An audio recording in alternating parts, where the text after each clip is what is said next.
Soir de match à Chabandelmas. Dans moins de 2 heures, les Girondins de Bordeaux vont affronter l'AS Saint-Étienne en championnat. Le stade est encore vide, mais sur la pelouse, un homme effectue les dernières retouches. Francis Deroy est l'un des 2 jardiniers du stade Chabandelmas. Pas à pas, il inspecte chaque endroit du terrain et il y a du travail. Le terrain est abîmé, bosselé, donc c'est vrai que pour jouer, c'est peut-être pas facile, mais c'est pour tout le monde comme ça, quoi. C'est une période très difficile, surtout cette année où il y a eu pas mal de matchs très rapprochés. Et puis le fait que le temps, la pluie, le froid, la pluie, c'est quelque chose de très difficile. On est en une période où la pelouse pousse au minimum, donc le problème il est là, quoi. Après c'est vrai que c'est difficile de pouvoir entretenir quelque chose à l'image de l'équipe qui est quand même en haut du championnat. Donc, je comprends que des fois ça peut être difficile à jouer aussi, effectivement. 4 jours à peine avant ce Bordeaux-Saint-Étienne, les Girondins ont joué sous une véritable tempête de neige. Pour ce match de Coupe de France contre Monaco, le terrain s'est transformé en une vaste patinoire. À la mi-temps, Frédéric Langeois, l'autre jardinier du stade, a dû retracer les lignes de la surface de réparation en rouge. Quant à la pelouse, elle a eu droit une fois de plus à un traitement de faveur.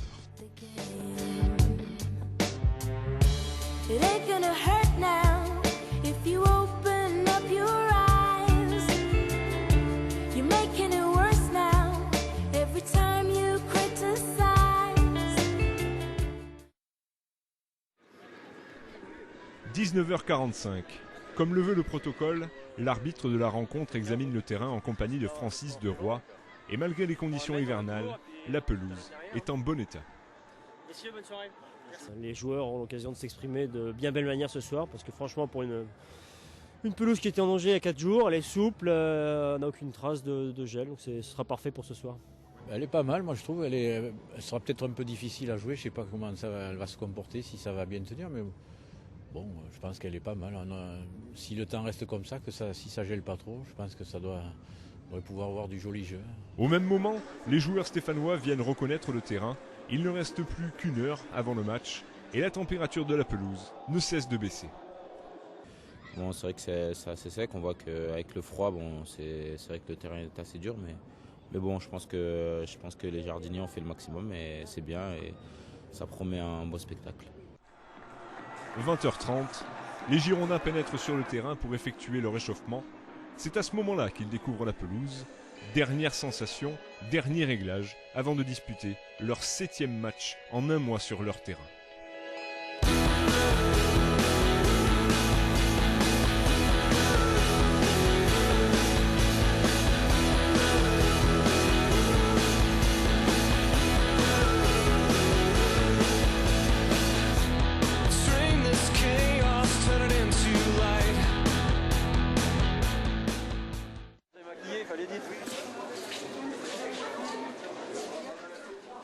« 23h15, dès la fin du match, pendant que les spectateurs quittent le stade Chabandelmas en savourant la victoire des Girondins, Francis Deroy, lui, commence un autre travail. Dans son local technique situé sous la tribune de face, il retrouve une douzaine de contrôleurs. Distribution de râteaux pour tout le monde et direction la pelouse.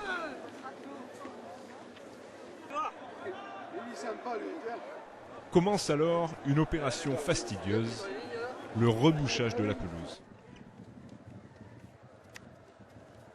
On remet les plus gros, justement les plus gros arrachages, ceux qui ont surtout les racines à l'air. On essaye de les retourner comme on n'est pas sûr du temps, s'il fait trop froid, c'est toujours mieux que les racines soient, s'ils gèlent cette nuit, ça protège un peu les racines pour faciliter un peu la reprise. Il faudrait que les gens puissent vraiment voir le terrain quand le match est fini et qu'ils le revoient après juste avant le coup d'envoi du match suivant. C'est vrai qu'on s'aperçoit que c'est du boulot très important. Patiemment, chaque trou, chaque marque est passée au crible. Ce travail-là, Francis Deroy l'effectue avec une équipe de contrôleurs du stade. Tous sont des volontaires. Et malgré le froid et la pénibilité du travail, personne ne rechigne.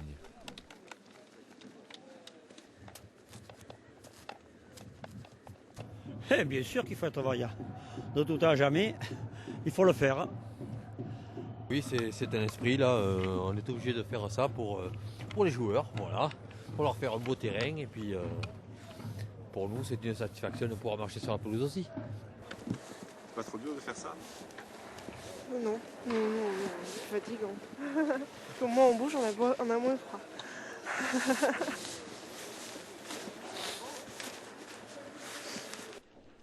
Le combat livré pendant le match a laissé beaucoup de traces. La pelouse est comme blessée et les cicatrices sont nombreuses. Là, il y a beaucoup d'arrachage en fait par rapport aux dernières fois où c'était plus des enfoncements. Donc, il y a peut-être un peu plus de boulot pour remettre en place. Mais bon, c'est des morceaux d'herbe qui ont sauté. Alors que jusqu'à maintenant, on avait beaucoup plus d'enfoncements, ce qu'on appelle des poinçons. Alors que là, c'est beaucoup arraché, je trouve. Je pense que c'est peut-être le sable en surface qui fait que l'herbe se coupe à ras du collet. Comme ça, c'est difficile à dire, quoi.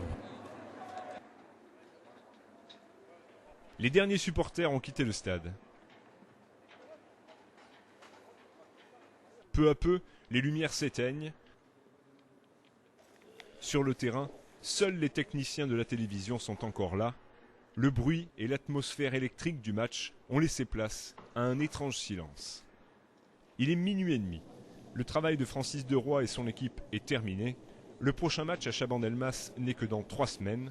Sollicité par un calendrier infernal, la pelouse va enfin pouvoir être laissée au repos correctement. Une première depuis qu'elle a été changée en juillet 2009. C'est dans les Landes, sur ce site de 250 hectares, que la pelouse du stade Chabandelmas a été élaborée.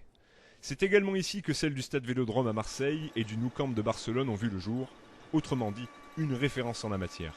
Pour ces spécialistes du gazon, les cadences imposées au terrain de football à cette période de l'année sont beaucoup trop lourdes. C'est une période folle. Les calendriers qui sont maintenant plus européens que français font, je comprends bien les soucis de toutes les fédérations, mais il faut qu'on case un nombre impressionnant de matchs.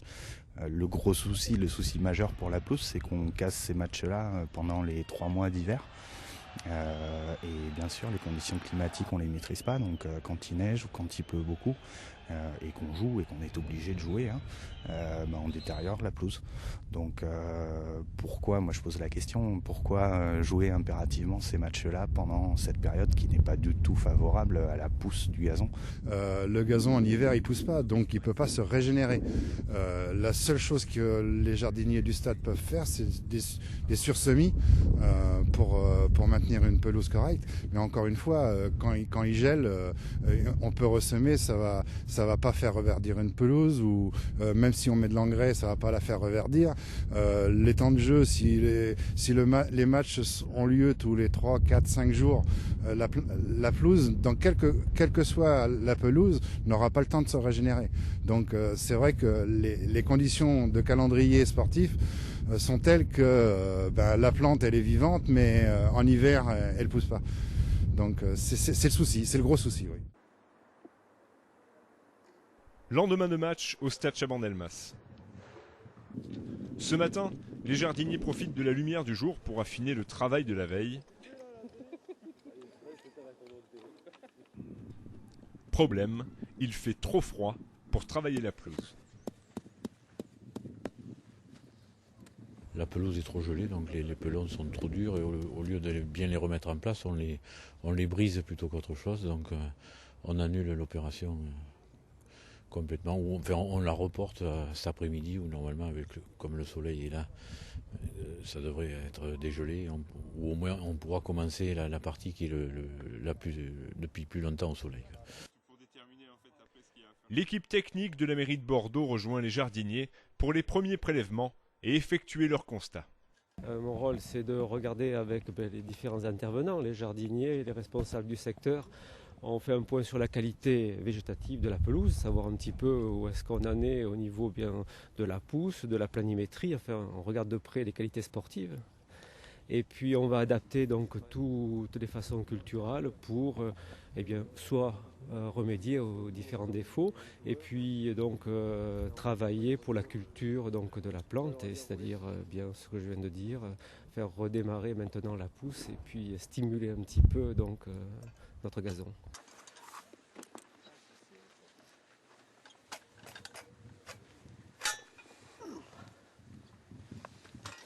L'action du compactage où les racines sont bloquées verticalement et donc se développent à l'horizontale dans la strate donc la plus aérée qui est donc de la matière organique et qu'il va falloir combattre dans les semaines à venir aussi. Ouais. Donc il y a plusieurs phénomènes. C'est vrai que on est dans une période où donc il n'y a pas de pousse de gazon depuis 2-3 mois. Elle est très sollicitée. Et donc elle a été aussi saturée d'eau et donc saturation plus compaction fait que donc le terrain est complètement bloqué et donc maintenant il faut aérer, modifier la structure du sol, donc redonner de l'air pour que le gazon avec un rayon de soleil redémarre et puis donc d'ici 2 semaines je pense qu'on va avoir donc de la végétation et ça va reverdir, ça va se redensifier. Oui. De retour au paddock, l'équipe technique se réunit pour faire le point et décider des opérations à mener dans la semaine. Si ça soulève trop, si, il faut voir. Moi je pense que au départ, il faudra y aller doucement parce qu'il est super compacté. Ouais, environ 15 cm. Au moins 15 cm, ça serait bien. De toute façon, là, on a très peu d'enracinement, donc le racinement... Ça va souffler. Ça va souffler, ça va relever. C'est à voir. C'est quand on lance l'engin qu'on pourra aller qu'à 10, ça se trouve. Qu'on apprécie donc la qualité du travail. Mais il faut bien faire du prévisionnel de toute façon et après, suivant le temps, la météo, on ajuste le planning. Il ne faudra pas les faire carrément pour rapprocher. Pour rapprocher, comme il est compacté. Ouais, je pense que tous les 7-8 cm, on ajustera du son. On fera mieux. Il faut savoir que c'est vrai que depuis qu'on a refait la pelouse au mois de juillet, on n'a pas pu la travailler correctement. Donc on est encore sur un substrat complètement bloqué et donc c'est vrai que c'est en fonction de l'avancement, du travail de la machine que vous allez adapter. Profondeur, espacement. Oui, absolument. Là c'est le terrain qui c'est sur place qui va. Tout à fait. They wanted me here just to show you my face.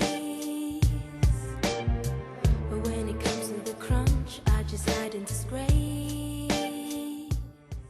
Parfois félicités, mais souvent critiqués, les jardiniers réclament plus d'indulgence. Tout comme les joueurs, ils sont les victimes d'un calendrier surchargé. Leur solution pour améliorer les conditions de jeu et de spectacle est simple. Il faut diminuer le nombre de matchs en hiver.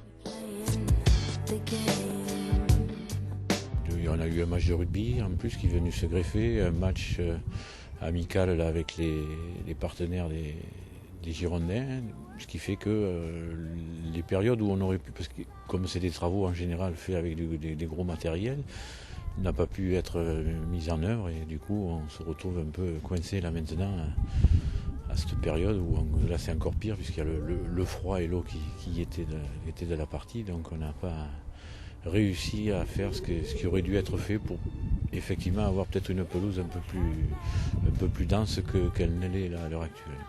Nous faisons au mieux et donc nous sommes conscients qu'il faut un outil de travail qui soit irréprochable.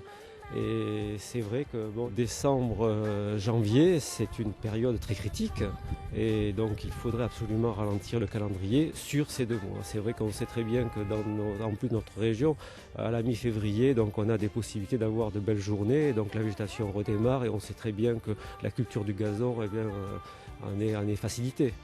Donc c'est vrai qu'une grande trêve hivernale serait très très bien pour les jardiniers. Il y a très longtemps de ça, il y avait quand même une trêve qu'on appelait trêve hivernale. Moi personnellement au niveau pelouse, ça serait sympa pour elle de la rétablir, quoi. Mais bon, c'est maintenant au niveau politique du sport, c'est peut-être pas le cas.